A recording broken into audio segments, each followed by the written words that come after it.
పదుగురు మెచ్చే విధంగా మాట్లాడటం అనేది ఒక కళ. వాక్చాతుర్యం శత్రువు కూడా పొగిడేలా ఉండాలి. ముఖ్యంగా రాజకీయ నాయకులకు. కొంతమంది నాయకులకు మాట్లాడడం సరిగా రాదు, కానీ పనులు మాత్రం బాగా చేయగలరు. ఆ పనులే ప్రజా జీవితంలో వారి ఉనికిని కాపాడతాయి. మరికొంతమందికి ఇటు భాష రాదు, అటు పనులు చేతకావు. దీనికి ఒకే ఒక ఉదాహరణ రేవంత్ రెడ్డి. జర్నలిజం అంటేనే జరిగింది జరిగినట్లుగా రాయటం, తద్వారా అసలు నిజాన్ని ప్రజల ముందు ఉంచటం. దాన్నే అపహాస్యం చేస్తూ మేమెలాగైనా మాట్లాడతాం, మీరే కంట్రోల్లో ఉండాలి అనే స్థాయికి ఒక రాజకీయ నాయకుడు దిగజారితే ప్రజాస్వామ్య స్తంభాలు నాలుగింటిలే రెండైనా రాజకీయం, జర్నలిజం అస్తిత్వాన్ని కోల్పోయినట్లే. చంద్రబాబు శిష్యుడంటేనే అంత కోపం వస్తే బ్యాగులో 50 లక్షలు మోసుకెళ్ళి బ్రోకర్ పనిచేసింది మరి ఎవరి తరపున? తెలంగాణకు అతిపెద్ద శత్రువు చంద్రబాబు అని రాష్ట్రమంతా తెలిసినా ఒక్కనాడన్నా తనకు వ్యతిరేకంగా మాట్లాడా? పైగా ప్రశ్న వేసిన జర్నలిస్ట్నే మీ దత్తంతా అనేంత కోపం వచ్చింది. తనకు ఇష్టమే లేని ప్రత్యేక తెలంగాణ రాష్ట్రానికి ముఖ్యమంత్రి ఎలా అయ్యాడో, అది ఎవరి దయాప్రాప్తమో ఒకసారి వెనక్కి తిరిగి చూసుకుంటే మాకు తెలుస్తుంది. కేటీఆర్ను చీర కట్టుకొని బస్ ఎక్కమని నువ్వంటే, చారల బనీను గల్లలుంగి కట్టుకుంటే నీ ఫోటో మరి ప్రతి పోలీస్ స్టేషన్లో ఉంటుందని, అంతగా సూట్ అవుతుందని ఎవరైనా అనవచ్చు. బుగ్గ మీద ఒక పులిపిరి కూడా పెడితే ఇంకా సహజంగా ఉంటుందని నా అభిప్రాయం. భాషలో హుందాతనం పదవి వల్ల రాదు, అది కేవలం సంస్కారాన్ని బట్టి వస్తుంది.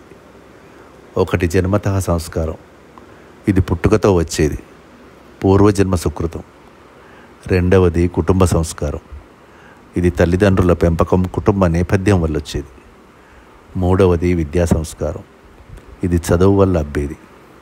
నాలుగవది స్వయం సంస్కారం, ఇది అనుభవం వల్ల, సొంతంగా నేర్చుకోవడం వల్ల వచ్చేది. పై 4 రకాలుగా వచ్చే సంస్కారమే మన భాషను నిర్ణయిస్తుంది, నియంత్రిస్తుంది. దురదృష్టవశాత్తు రేవంత్ రెడ్డికి పై 4 దక్కలేదు. ఇక సంస్కారమే లేని వాడికి మంచి భాష ఎక్కడి నుంచి వస్తుంది? ఒకవేళ మంచిగా మాట్లాడాలని అనుకున్నా తీరా సమయానికి బుర్రకు పుట్టిన భాషే బయటకు వస్తుంది. కేసీఆర్ను విమర్శించినా ఆ మాటలు కేసీఆరే మెచ్చుకునే విధంగా ఉండాలి తప్ప తన సన్నిహితులు కూడా తిట్టుకునే విధంగా ఉండకూడదు. ఒకరిని విమర్శించేటప్పుడు చాలా విషయాలు గుర్తుంచుకోవాలి. ఎదుటి వ్యక్తి వయస్సు, హోదా, అనుభవం, వారి సేవలు, ఇవన్నీ దృష్టిలో ఉంచుకోవాలి. ప్రపంచంలో అనేక మంది నాయకులు అద్భుతమైన వక్తలుగా పేరుగాంచారు.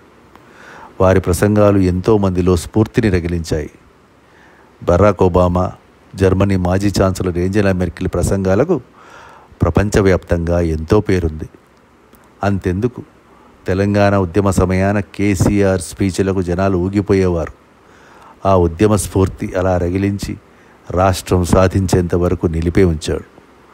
సకల జనులను ఏకం చేసి ఎవరికీ సాధ్యం కాని రీతిలో ఉద్యమాన్ని తన మాటల తూటాలతో నడిపిన కేసీఆర్ వాక్చాతుర్యం సామాన్యమైనది కాదు.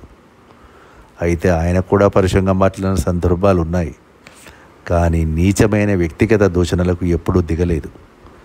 ఈనాటి కేసీఆర్ ప్రెస్ మీట్ చూస్తే ఆయన ఎలా మాట్లాడగలరో అర్థమవుతుంది. కేసీఆర్ చదువుకున్న వ్యక్తి. తెలుగు, ఉర్దూ, ఇంగ్లీష్ భాషల మీద అపారమైన పట్టున్నవాడు. భాష ఎప్పుడూ తన నియంత్రణలోనే ఉంటుంది. ఎప్పుడు ఎలా మాట్లాడాలో క్షుణ్ణంగా తెలిసినవాడు. నోరు మంచిదైతే ఊరు మంచిదవుతుందని మనకో సామెత ఉంది. రేవంత్కు మొదటి ఆఖరి శత్రువు ఆయన సంస్కారమే.